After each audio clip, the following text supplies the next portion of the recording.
Hello, this is Susie. Welcome to Empower Hour Dealing with Failure. While we wait for people to come on in, I'm going to go ahead and add our topics to the room, which will be psychology, self-help, and let's see what other great topics we can use to, you know what? I really like emotional intelligence as one of our topics. I think that really is going to help us. So we're going to do psychology, emotional intelligence, and let's go ahead and do some communication. That sounds good. All righty. I believe I was able to put those links in. Welcome, welcome to those of you who are already in the room. I see Janet, Manuel, Maritza, for those of us who are joining on the replay. And in the meantime, for those of you who are already in here, would love to hear from you in the chat. We have a chat. If you click the little bubble at the bottom left, let me know where you're coming in from and what you're interested in learning about how to deal with failure better so that we can empower ourselves.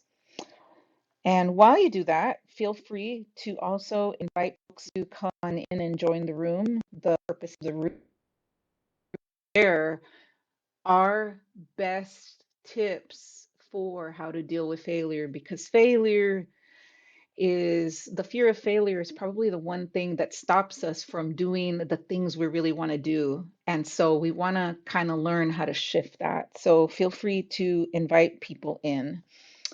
Um, and let me just go ahead and get my co-mods in here. I hope you guys are all having a great day. Let's see. And feel free if you think you want to come up and share. The way the room works is we're going to have moderators, but we also want people in the audience to come up and share. The main caveat is you do need to have something written in your bio and you need to have an Instagram connected that we can check and that it shows that you're a real person and not a bot. Just because we want to make sure that our folks who come on in are are really here to add and contribute and add value. So we might be a little skeptical sometimes and not let somebody in if you don't have anything yet. Okay. Well, I don't know where our mods are, so I think I'm just going to go ahead and get started. And for anybody who knows that you would like to raise your hand and come up, let me just tell you how that works. So what I'm going to be doing is as our moderators come in, they're going to show their insights too. But what I like to do is also have people from the audience share their thoughts about failure and how they can overcome it. And then we like to go ahead and offer you some feedback and really take what you have and amplify it because we find that some of the best comments come from people who are in the audience. So let me just go ahead and begin. And again, anybody, if you would like to go ahead and raise your hand, come on up.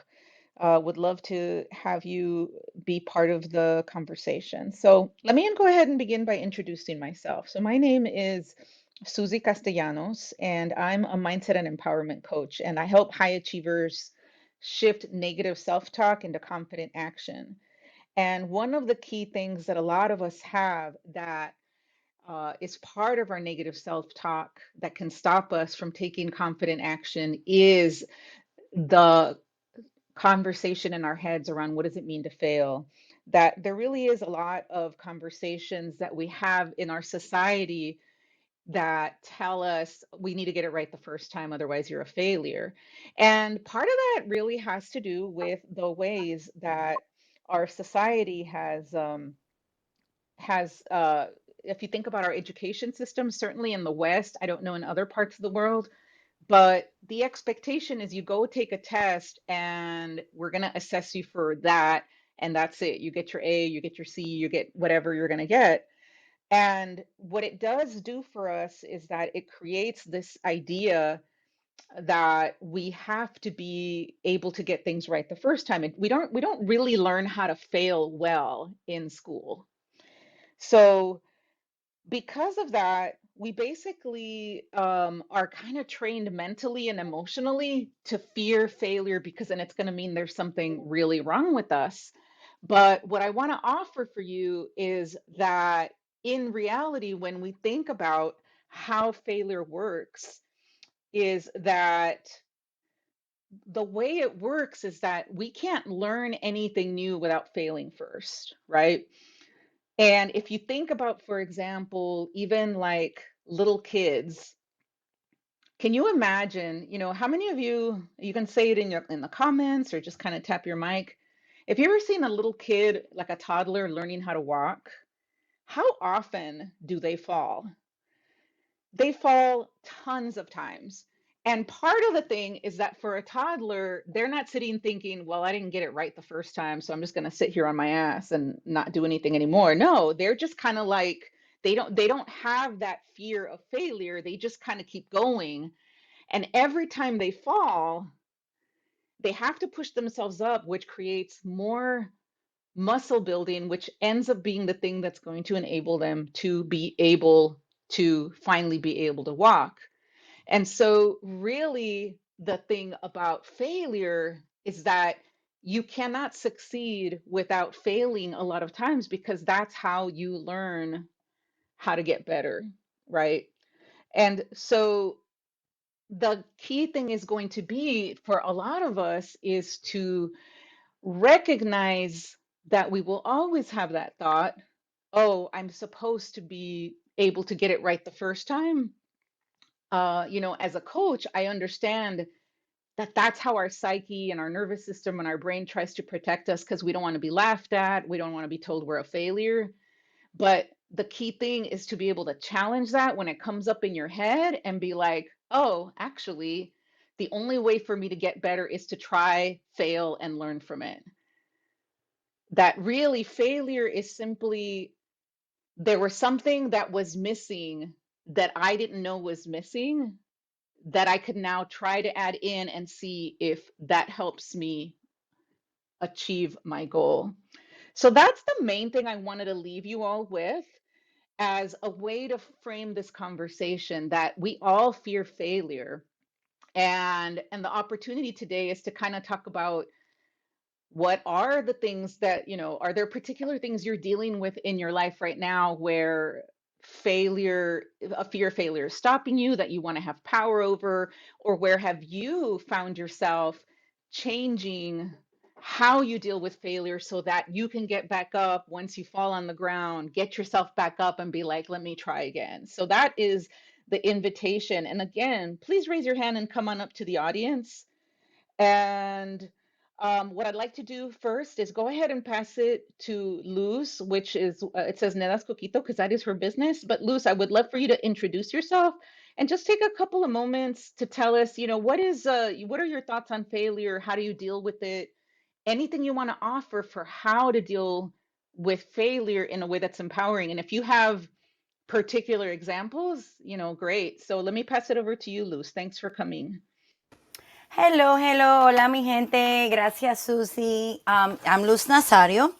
I'm a mother, a wife, a daughter, an educator, and a small business owner, and a friend. And I've experienced failure, I think, in just about each of those those categories, right? I can tell you when I was younger, I remember I didn't want to fail to not disappoint my parents, right? And I mean, I have a life changing story that it basically would be another room that caused me to realize, and that I share a story about, that there is redemption from failure. Okay, that failure was really a life changing moment. As an educator, oh my gosh, I think our students need to see us fail or make mistakes and be able to, like, whoops, wait, I'm sorry, let me fix that. It helps them to see that failure is okay. It's like I tell a lot of my students, it's okay to fail, just don't stay stuck there, let's keep moving. What worked, what didn't work. And I have some kids that I've seen them embrace that, some students embrace that, and continue. And they're like, oh, miss, yeah, I know that didn't work. And I'm like, yay, so I'd rather tell them, I'd rather you get an F because you tried than get an F because you didn't even try, right? Because then we could see how to fix it and you could grow from there. And it's that mindset. As a small business owner, oh my goodness, I really jumped into this whole thing without a business plan. I wasn't even an LLC. I didn't have a lot of things in place. And, when I share that with people, some people are like, oh my gosh, and you're still doing this? And I'm figuring, at one point I was like, oh my God, I've messed up. I've failed, right? But, and I was just doing a video for social media that it has been my circle of influence, my right they, that have helped me to see it's okay to fail, but how are you going to fix it now? How are you going to, grow and move forward? And I think that's something that I've had to learn later on in life. It's okay to fail now and look at it. I remember I wouldn't move. I'm like, ay Dios mío, qué fracaso, qué vergüenza. Ay, yo no quiero que me vean. I would get like that, but I'm not there anymore. So that's what I've had to learn in dealing with failure. I know there's moments, and I've shared this before. I mean, I can get really funky and get in a dump. And sometimes it'll just take a devotional or a song or just, doing something that'll get me out of that to then look at what happened, to then try to figure out how do I move forward. So that is a little bit about my experience with failure. Kristina, I would love to hear what you have to say. The mic is yours. Hey, Luz, Sure. yeah, real quick, I just wanted to, Christina, do you want to be a mod Oh, no, no. or do you want to be It's okay. like, Thank you. okay, okay. Well, before I pass it over to Christina, the way I want to do it, Luz, is I want to make sure and respond to each thing that everyone says, only because you guys say so much good stuff, and I want to really highlight for our listeners some of the key things that I think are so important about what you said. So, real quick, one thing is that we all fail in all areas of our lives. The second thing that I think we want to really emphasize is how do we talk to ourselves about it? Like, and I really love that you ask really productive questions, because a lot of the times when we fail, the questions we ask are really questions that are not going to get us out of it. So, we might be like, oh my God, or oh my God, what are they going to think? Or what are people going to think? And instead, you're like, okay, well, what do I want to do next? What do I want to learn from it? So, that's the second thing I just want to highlight that you said that was brilliant. And then the last thing I think that, people might not catch that you said that I think is super important is that so part of the time when we get stuck, when we're feeling like we failed, it's definitely a fight or flight response, and we can kind of get into freeze mode, because we feel like we're feeling like in danger of being excluded, of not belonging. And so one of the great things that actually helps us get out of that nervous system state is actually listening to music and connecting to other people. So I love that you said that, Luz, and I just wanted to highlight those three things that you said because they were genius, so thank you so much for offering them. And then, yeah, now, Christina, please take it away. I would love to hear your thoughts about dealing with failure. Back to you, Christina. Thank you. Well, yes, I love this topic, which is why I wanted to come into the room. I see this a lot. Of course, I'm a parenting coach for those of you who don't know. And I work with adolescents, and so not for babies. I'm a parenting coach for parents of school age children. And yeah, and I see this a lot where we coddle our kids a lot and we're not letting them fail anymore, so that they can learn from mistakes. And it's doing them a disservice. So when you were talking earlier, I was like, yes, yes, that's right. That's, we want our kids to they rise by the learning process of failing. But one of the things personally that and with my business that I have a hard time with is sometimes when I fail personally, it's so hard to process because you get down on yourself, you get sad, you put in all this effort and then to fail, it hurts, right? It hurts your heart. And I think what hurts of that is accepting the truth in a lot of ways, like that maybe you didn't do everything right, or whether the truth is maybe you could have done more, or maybe your truth is that you did it. You put in a lot of time, but you put it in wrong. You put it in maybe a different, you should have gone this direction when you went that way. And although we're learning from all of that, the accepting of that truth when you fail, I think it's so hard. And it's just hard for everybody, adults, for kids, I mean, it's just so hard. It's very difficult to fail, but it definitely is how we learn. And so I just wanted to kind of get your perspective, Susie, even on that, and on accepting that truth of failing, and how do you face it so that you can learn from it, because that's going to be the in order to look at that truth, you have to process it. You actually have to accept it. You can't put it into denial. If you put it in denial, you're not going to learn. So just wanted to bring that up as another point to this whole topic. Yeah, Christina, I would love to respond to that. So I'm going to respond a little, but I want Luz and Julie, who hasn't yet gotten yet to introduce herself, also to have an opportunity to respond. But I want to say like two things that I think are brilliant about what you said, Christina.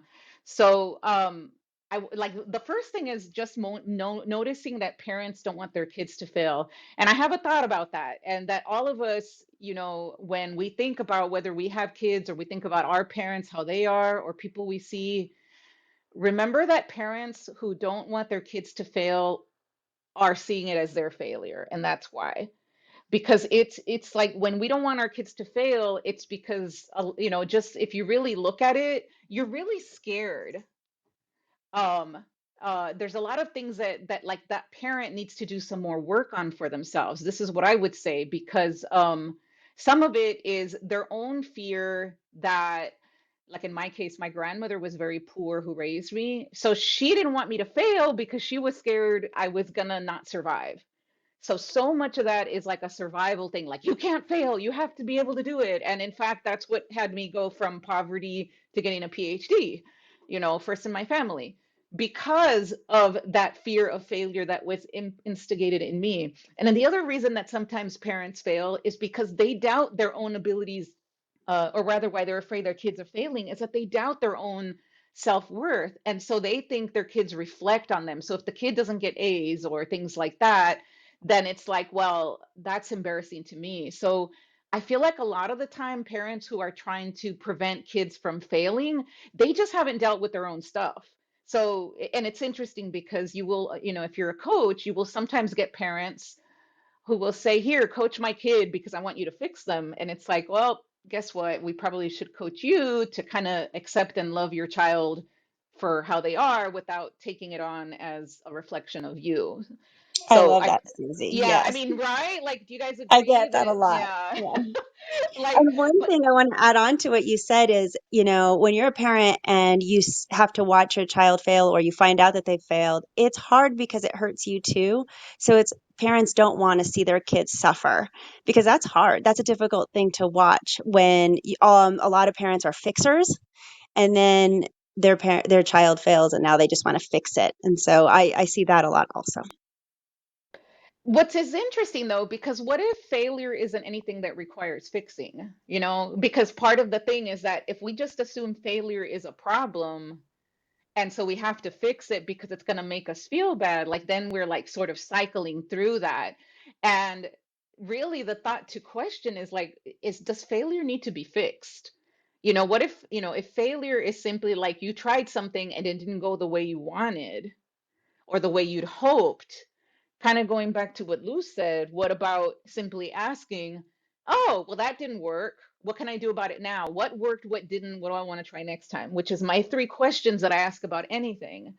I always assume stuff isn't going to go well, because not because I'm negative, but because I don't yet know everything. And that's not going to, I probably won't know everything until I'm dead. And, assuming there's an afterlife, maybe I'll know that.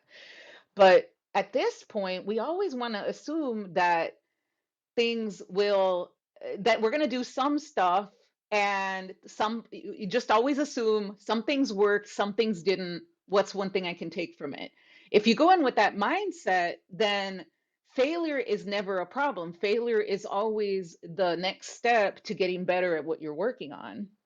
Um, so yeah, thank you so much for that, Christina. I want to give let me just go ahead and mod Nando, and then I'd love to have Luz or Julie, did you want to chime in on anything Christina said?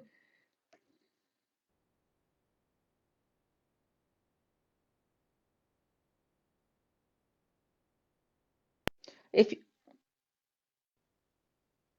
I'm good as well. okay, no worries then. Thank you guys. There was one other thing, Christina, that you said that you had asked about how to get past your own failure because it hurts. Um, I want to offer that one thing that we can look at for ourselves is that you're right that there's pain when we fail because we have expectations or hopes and we want something to work out. And I think that there's such a thing as clean pain and dirty pain, and I usually talk about it as pain versus suffering. That comes more from a Buddhist perspective. So pain is inevitable in life because we're going to be disappointed. Like we could say, "Oh, I really hoped that would work out. I hoped that I would get that job. Oh, I really hoped that this relationship, this marriage would work." And then maybe it ends, right? And pain is when pain is an inevitable part of that because we have hopes and expectations for things and that we're going to be disappointed and we're going to be sad to lose something if we lost a person or we're no longer at a job, etc. But suffering is the optional bit where we then add this other layer to tell ourselves, see, and this is a sign that I there's something wrong with me. This is a sign that I'm not good enough. This is a sign that I'll never be successful. This is a sign, da da da da. Or alternately, where the thing that I think happens a lot of the time for us when something goes wrong and there's a failure in some way, we add suffering because we kind of lack enough self-esteem, and we tap into that's when you start noticing when you turn it into like a sign of your own unworthiness, and then that's going to be the one to work on that. So like Christina, just in terms of thinking about pain, to be okay about the pain that comes from natural sadness and disappointment, but to really keep an eye out for when we start to add unnecessary suffering of, and see, this is a sign that there's something wrong with me. Because when we get rid of that other bit of the shame part of the suffering, it becomes easier to then deal with the failure, move through the sadness and disappointment, and then get back up like the little kid who fell and go like, let me go walk again. So I just wanted to offer that. Would anybody like to chime in on that concept? If you want to amplify, disagree, and anything you'd like to say, just go ahead and open up the mic.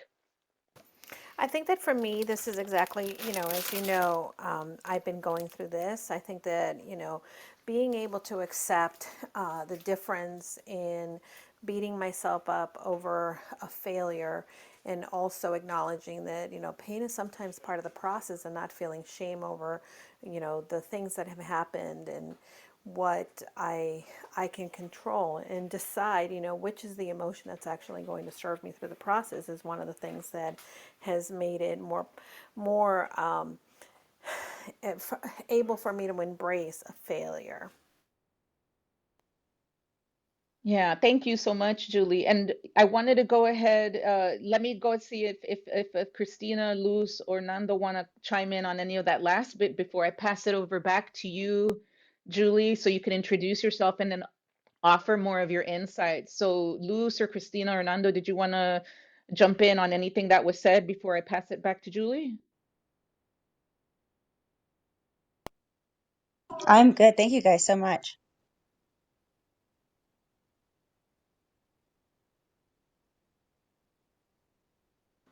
I'm still trying to get the essence of the convo, so I'm just gonna hang out just a little bit longer before I uh, say anything. Okay, no worries, Nando. And to catch you up and to catch anybody else who has come into the room since we started, I can just do a quick reset, which is that you're in Empower Hour dealing with failure.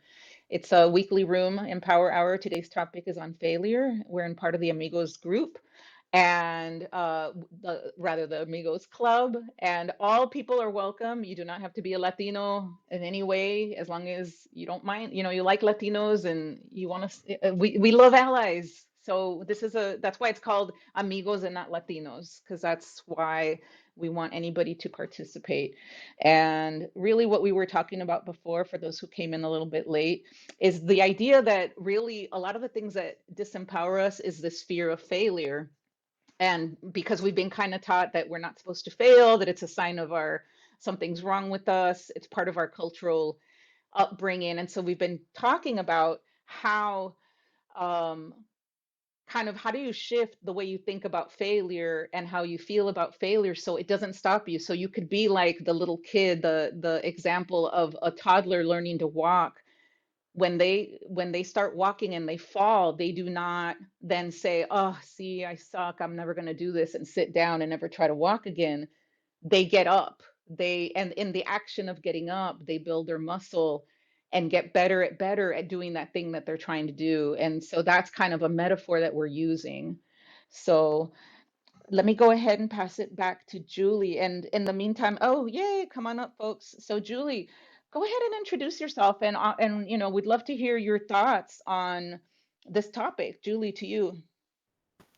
Thank you so much, Susie, and hello, everybody. My name is Julie DeLuca Collins, and I'm a business and life strategy coach. I'm also a Tiny Habit certified coach, and other certifications that I have is cognitive behavioral techniques, holistic coaching, and mindfulness. And one of the things that comes to mind when it comes to this conversation is that, again, something that Susie stress, that we live in a society in which failure is looked upon as a negative. But I think that if we start to believe that failures are actually the things that work for us in any type of thing that we want to pursue, then it is possible for us to view it as something that we welcome and something that we embrace and something that we are looking forward to having.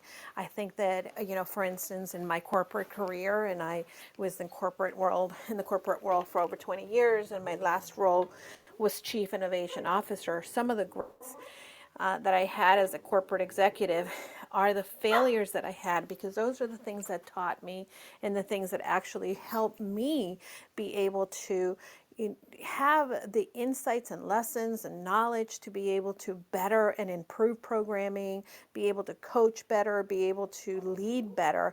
And these are some things that, as a society, I wish that we would stress more. Personally, again, I think that the reason that we look at failure as a negative is because there's so many different emotions associated with it.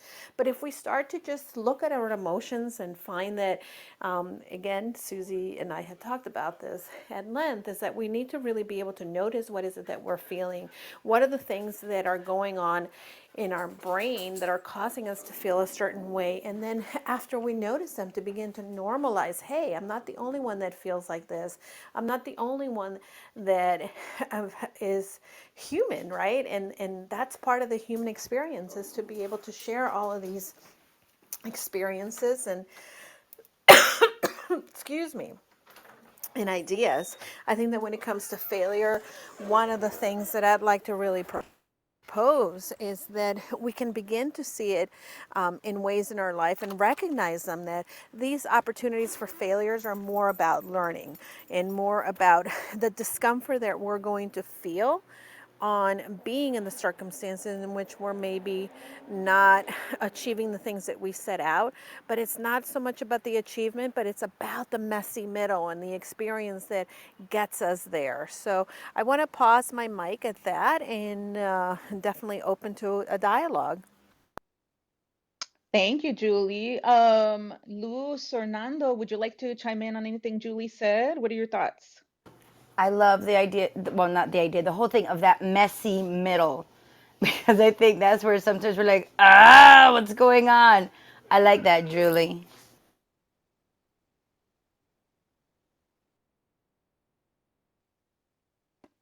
Well, awesome. Thank you. Yeah, and Julie and I, we are both colleagues and friends, and one of the things that for sure that the reason we fear failure so much, and this ties back to what Julie said about our emotions, is that really the reason human beings fear failure isn't because of what it means, but it's because of what we make it mean, that we make it mean there's something wrong with us. And when we make it mean there's something wrong with us, it creates shame. And shame is one of the most uncomfortable feelings that we can feel in our bodies, like just the sensation, the emotion of what it feels like when shame is in your body feels uncomfortable. Like nobody wants to, nobody wants to be sitting around feeling in shame. But what's beautiful about that is that when you know that the cost of failing is really not external, but it's really how you're going to feel about yourself because of how you're talking to yourself, then you have the power to change how you talk to yourself about that failure.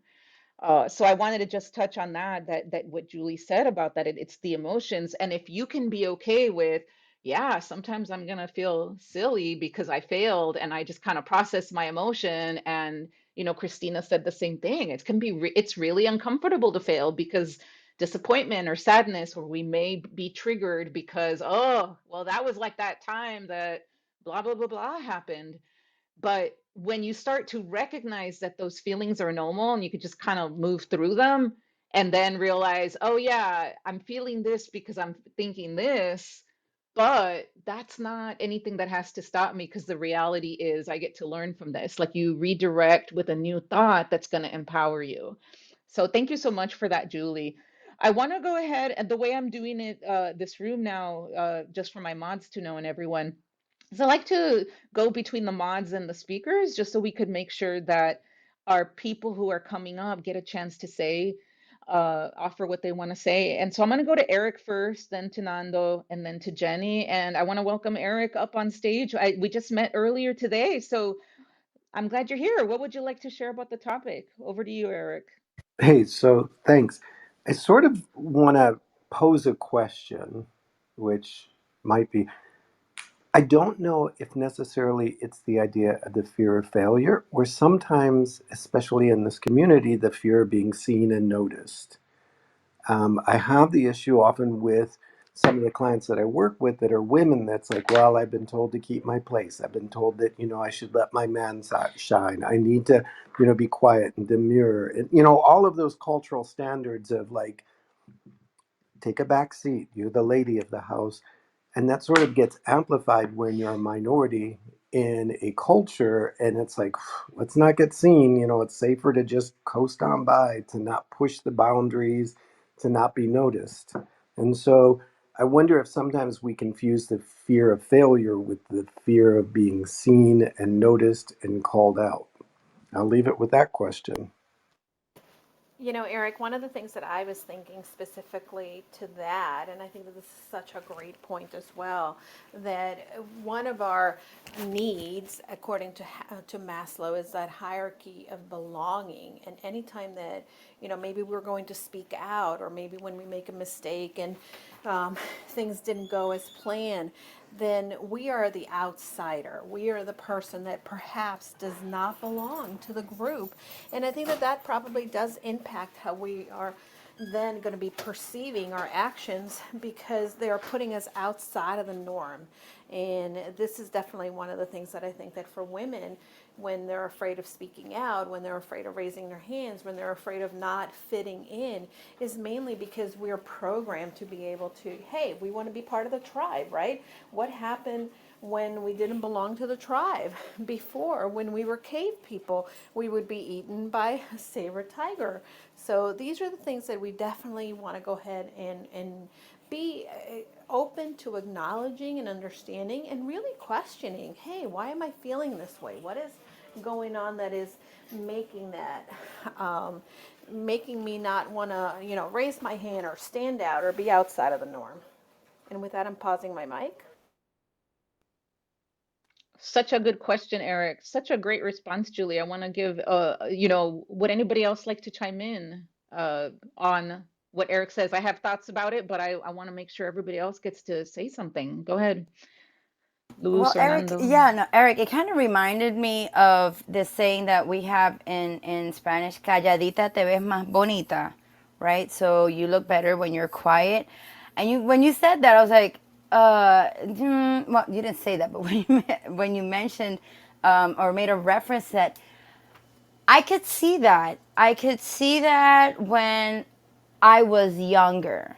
And I think that if I would have not been in a different place, I would have remained that way, right? So where I was just like, ay, yeah, que nice, que lindo. Mm-hmm, mm-hmm. Instead of being, I was like, well, I want to try this. So I could see where that would go. And I think that's where maybe the, I don't know if I'm saying this right, the breaking out of our environment would shatter that or would create a pivot in that. Anyone? I passed the mic. I will say I totally get what you're saying, Luz, because I think that it is when you can leave an environment where you're socialized that you have to be quiet because that's the cultural role, especially for women, or and I think in certain cases, if you're a minority in a majority culture, and it can be scary to speak because something could happen to you, it becomes an incredibly smart nervous system response to get used to not be seen.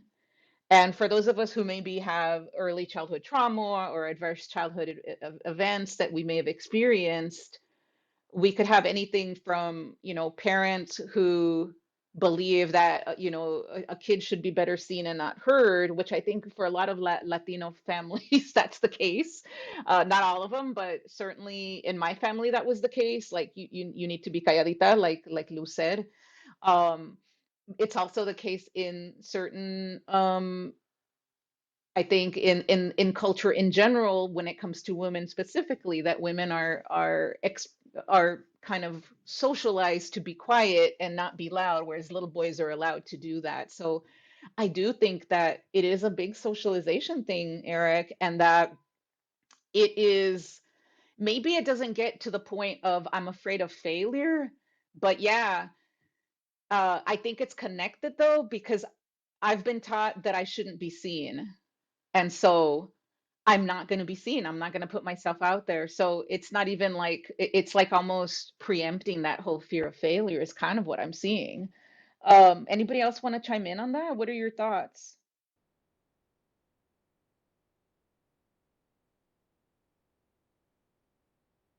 Nando's being very quiet today.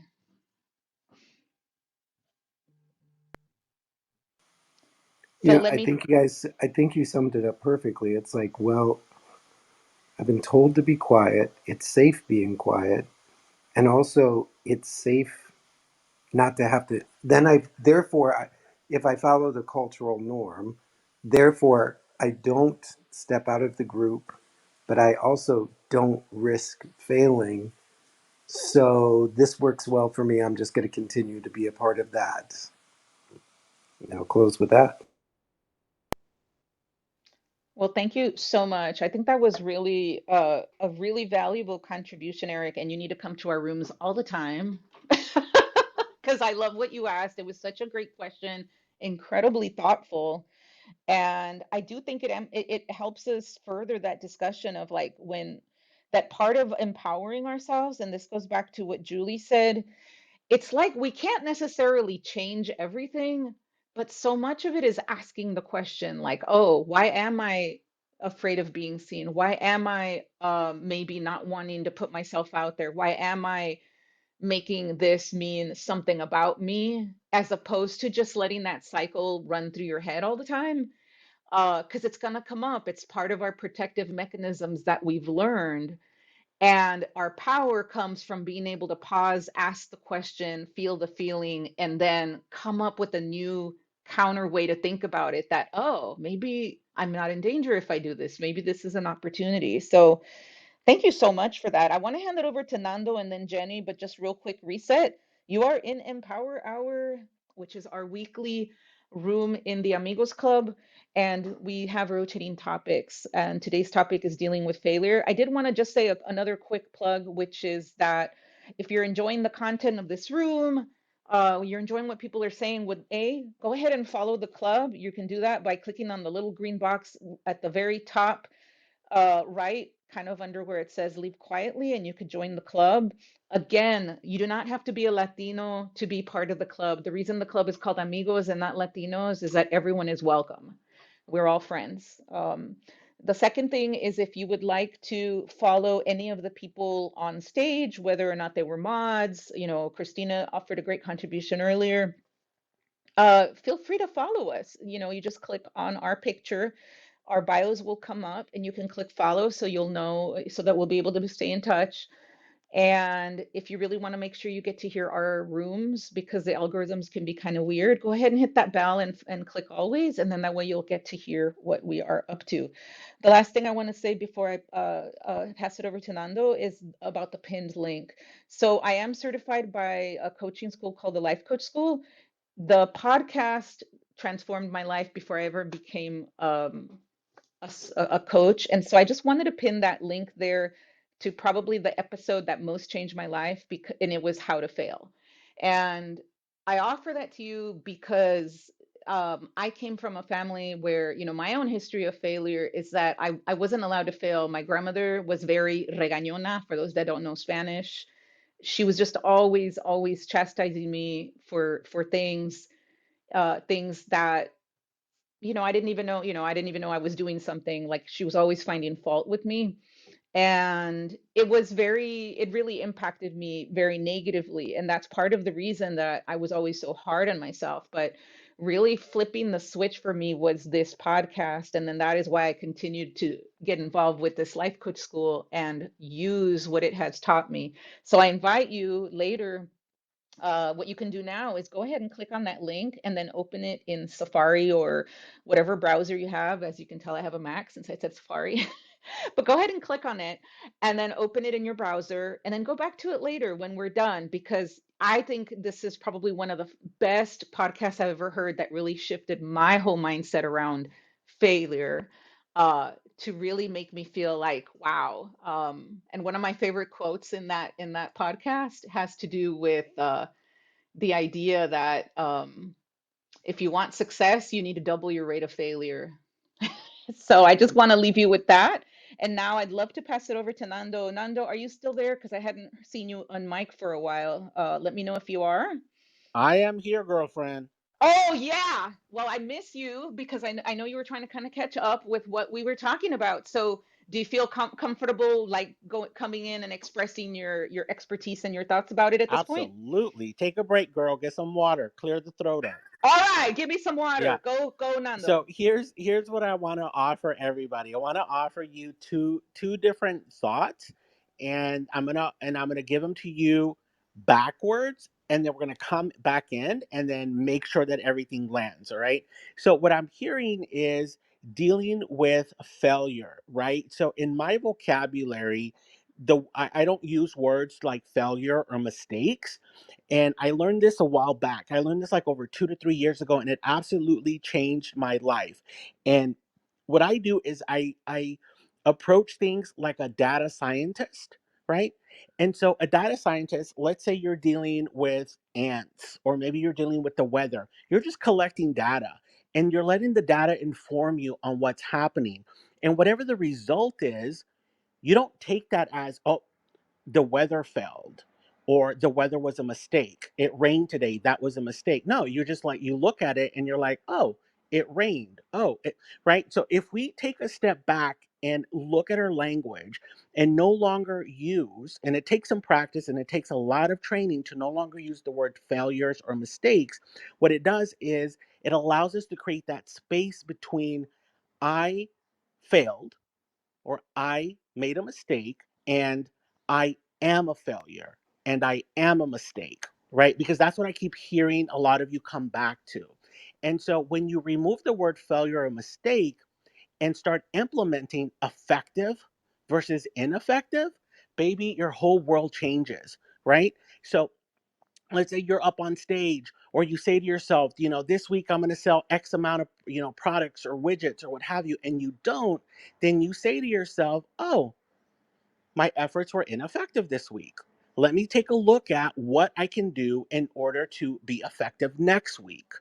And it keeps you in possibility. It keeps you inside a conversation of, let's keep this going, right? Rather than owning a failure or a mistake. And the thing is, because I deal with clients who experience imposter syndrome, and when that flip is switched on, my imposter syndrome folks, or the folks that I work with that experience imposter syndrome, it's very hard for them to differentiate, right? They'll say things like, um, I am a disappointment versus I just disappointed someone. So using effective versus ineffective creates that instant space, and it allows you to be more objective in what you're up to, right? So that's the first thing I wanted to say, and it gets you excited about what you're doing, and it gets other people excited, right? So that's number one. The second thing that I wanted to add is, there's an opportunity for us to be effective, and even if we are ineffective, come back to, like, how was I ineffective? A lot of us don't declare, right? But don't declare what the goal is. So let's say you're going to go give a speech. You walk off the stage and you say, "Oh my God, that sucked. That was horrible. I don't ever want to do that again." My question will be, horrible according to what? What was your outcome? What were the three things you were hoping for? What were the three things you said you were going to accomplish in that speech? And it really gets you to think, oh, well, I didn't have anything. Okay, so then you can't say you failed. You can't say you were ineffective if you didn't pre plan what are the things that you are going to create, or what are you declaring. So, for example, I'm going to get up and I'm going to speak in front of 5,000 people, right? I'm going to say I'm effective if I, one, make the crowd laugh at least twice. Two, when I'm done speaking, I'm going to have a line of at least 20 people wanting to speak with me. And three, I'm going to have at least 3,500 new followers on Twitter. You see, so I've created conditions of satisfaction. So now I can honestly say I was ineffective or I was effective. We aren't doing that work, yet we're going off of pure feeling, and feelings change. Feelings are not what to base your successes on, because you could be feeling high and mighty, go eat some bad Taco Bell, and then you're out for the rest of the night. You see what I'm saying? So when you go by pure feeling, it's not going to be a true measuring stick, right? So that's what I wanted to offer. First, set up your conditions of satisfaction.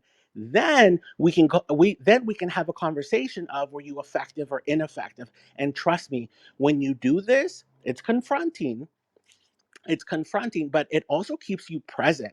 You're always present when you're working inside these two modalities in what you're creating. And not only are you present, you're responsible for what you're creating and what you're declaring. So I'll I'll stop there, and I can't wait to hear what people think. Agree, disagree. Let's discuss.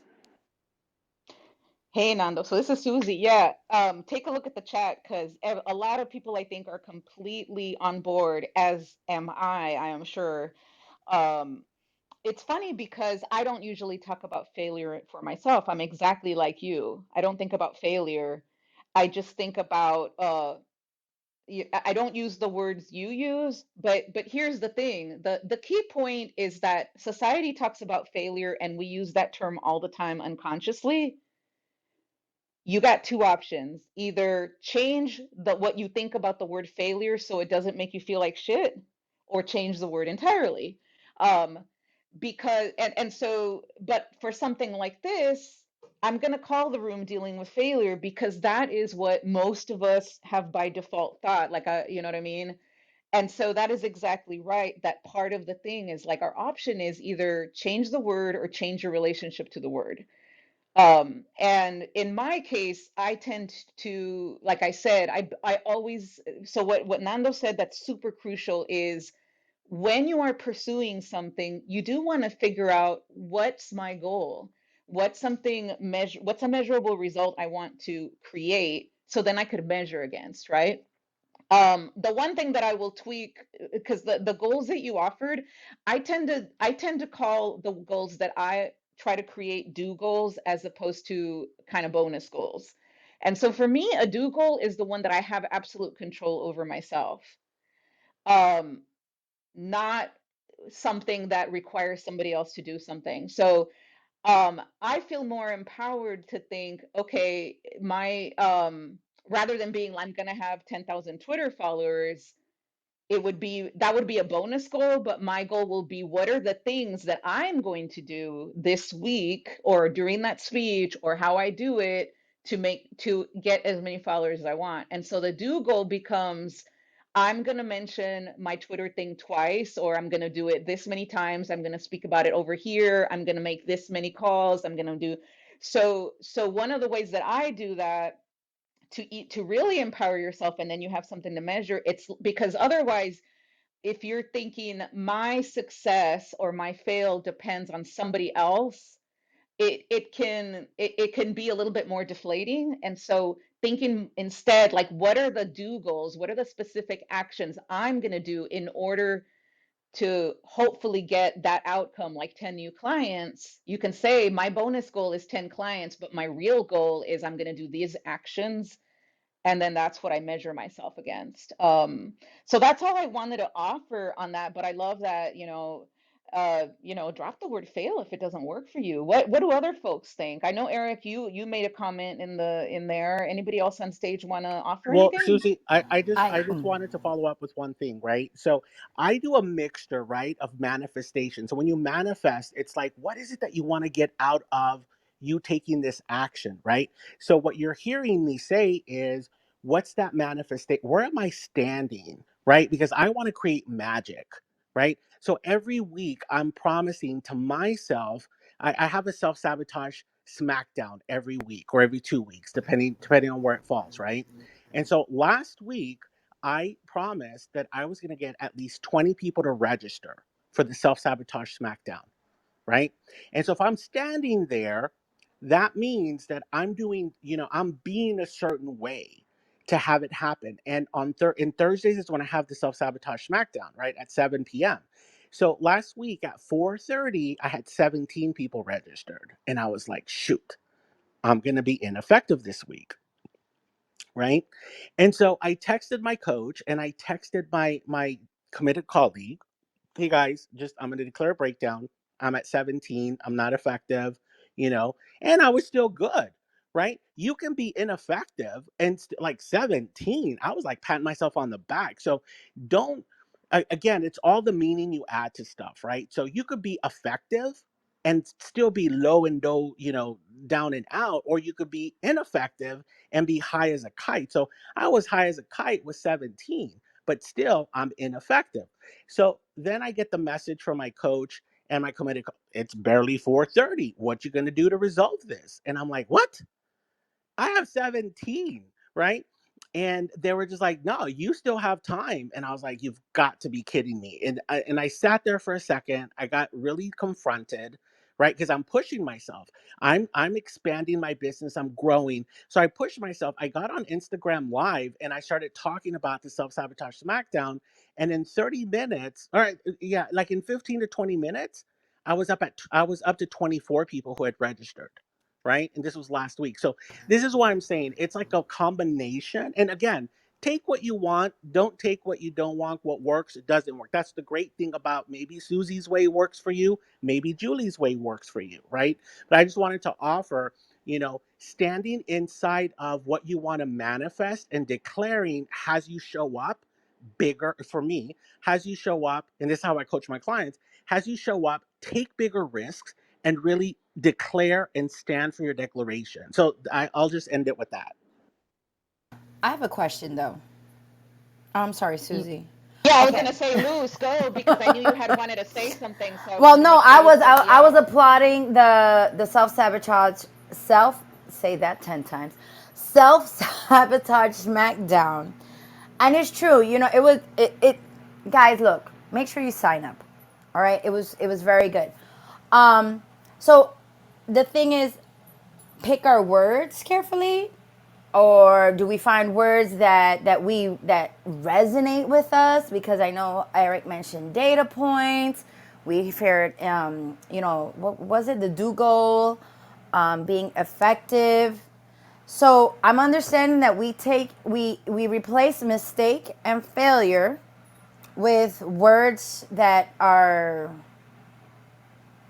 I don't know. I mean that'll Yes. work for What us. right. What What word words? feels good to you? Okay, That's okay. gonna, yeah, because it's Whatever's going to totally up to empower you. you. Like whatever word works for you, that's going to make you feel empowered to learn from what happened and keep going. Okay. That's the word you want. Okay. All right. So, okay. I got it. Thank you, guys. And I'm curious for you, Luz. I'd be curious, like from what you've heard, or maybe something that nobody else has said. So I will tell you, for example, the idea of effective and ineffective does not work for me. It works for Nando. I might, and that's why you want to really pay attention to yourself. Use the word and feel what it feels like in your body. Does it feel like "Ee," or does it feel like yeah? So I'm curious for you, Luz, or for what are you finding might resonate for you when something doesn't go the way you hoped? I'll just put it neutrally that way. Back to you, Luz. I know. I mean, I saw Eric's point. Data for me, just because since I'm a teacher, I have to always look at data. So I'm like, ugh. Um, I don't know. I want to say wins, but then then there's also losses, the other side of that.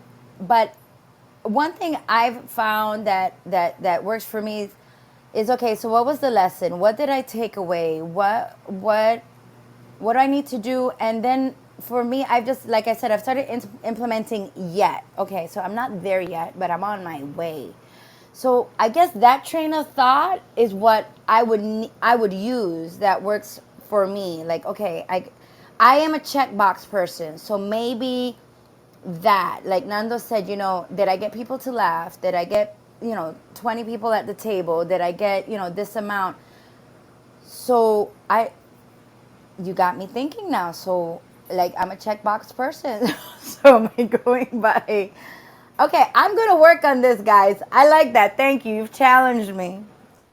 I love it. I'll just tell you, and Julie knows this because because I coach her, but that what I do with every single client is we begin, what were your wins for the week? You're not allowed to tell me, well, I didn't do this, I didn't do that. Nope. What was your wins? All right, cheer yourself on. Why was that a win? And then they tell me, and then I point out more wins because that's how you recreate the wins. Then we go to, okay, so what's a level up that you want to do? So those are my words. I use wins and level ups. I like Uh, level up. That sounds good.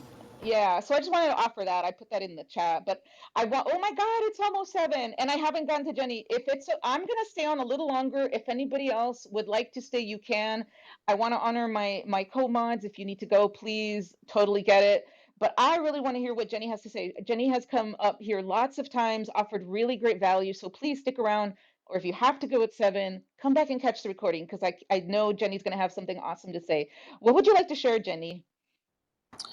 Oh, Susie, thank you so much for that beautiful introduction. And thank you everyone for having me. I love what everyone has to say, and especially the language part. Oh gosh, yeah, that's definitely something so important for us to remember how the language and its association is like absorbed like so strongly by the subconscious, and that's really affecting how we behave around that.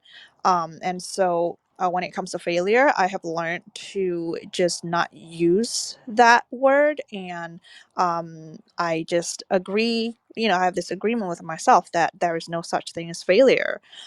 So the word failure itself is just like, a judgment, right? And also I was struggling with that too because yeah, like Susie, I have parents who were very judgmental. It's like nothing I did was good enough, right? Like I got a B plus, why not an A? again, A minus, why not an A plus? It's like, oh, you got 88, why not 100? It's like, oh wow, nothing. Like, yeah, so it was a lot of pressure, right, academically, and I that affected me, like, with me just, like, not wanting to even try anything, because what's the point? It's never good enough. And that is like a demon that I've been struggling for the last few years, like, and when I entered my path of entrepreneurship, that's when I started to uh, learn all of these from all of these self-development teachers.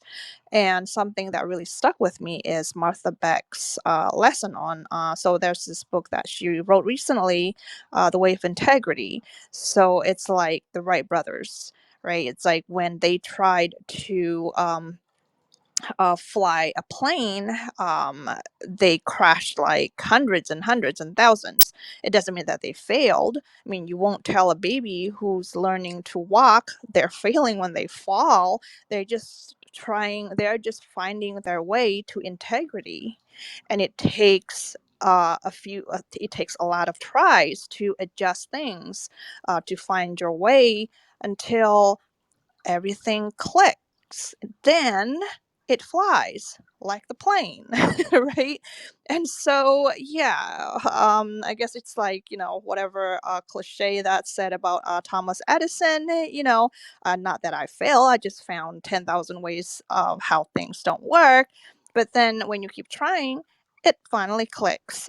So, yeah, failure is not exactly in my dictionary anymore. It's just me learning to find the right way. So that's me. Thank you so much. Oh, that was so wonderful, Jenny. I'm glad you brought in Thomas Edison and the Wright brothers because those are very, like, I mean, exactly, right? How many times did they fail? Julie, did you want to say something? I saw you. I didn't know if you were untapping or applauding. I was definitely applauding for Jenny, but one of the examples that I want to just go ahead and follow up on with what you were saying about the Wright brothers.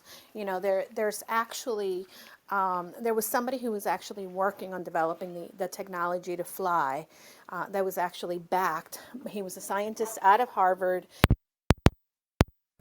by the federal government, and he was given a grant to be able to, build an airplane. And the reason that the Wright brothers were successful and not him is because there was one component that the Wright brothers had when it came to failing, if you want to use the word in this context, is that the Wright brothers stayed curious as opposed to being just black and white and seeing that, hey, this didn't work, and okay, it doesn't work, period, as opposed to, what is it that happened? How can we do it better? And again, going back to that curiosity and asking the right question, right answer. And this is something that whether you're a novice at this mindset and creating the right language to help you succeed, just go back and say, what is it, what can I say? What can I do? And ask questions, because the curiosity is the thing that really fuels innovation and allows you to change. And with that, I yield my mic. Thank you so Thanks so much. much, Julie. Jenny, did you want to add anything? Oh yeah, I love that what you said about curious. So a part of my like, I guess probably you could say marketing, or just kind of like putting myself out there, is that I've been challenged to get on camera as often as possible. And my coach challenged me to do that. Like, I got, for some reason, I just got camera shy. And when I had, like, talk that I wanted to present and record on camera so I could put it on social media, I found myself like stumbling so much and, just shy. And, then because I kept trying, because I kept on re-recording, although it's like, oh my God, like recording myself is so much work, and I almost gave up. But then, like, um then I got, and I love what you just said, Julie, about curiosity. And it's like, okay, so how can I do this better? It's like, then I learned that I was lacking presence. I was thinking more about how I looked, how I was saying the words without like being present. And just flowing with the energy of the topic that I was supposed to deliver. And so, yeah, the curiosity, and the more you try, the more, excuse me, excuse me. It's like, Yeah, you kind of went quiet. There, are you still going? Yeah, yeah. go for it. Yeah, I did. It was a phone call. It was annoying, but thank you. Yeah, it's like, the more I gave more tries, then I found out like what I could add. Like, what else can I do to make it better, right? And so, yeah, thank you for that really important point on curiosity.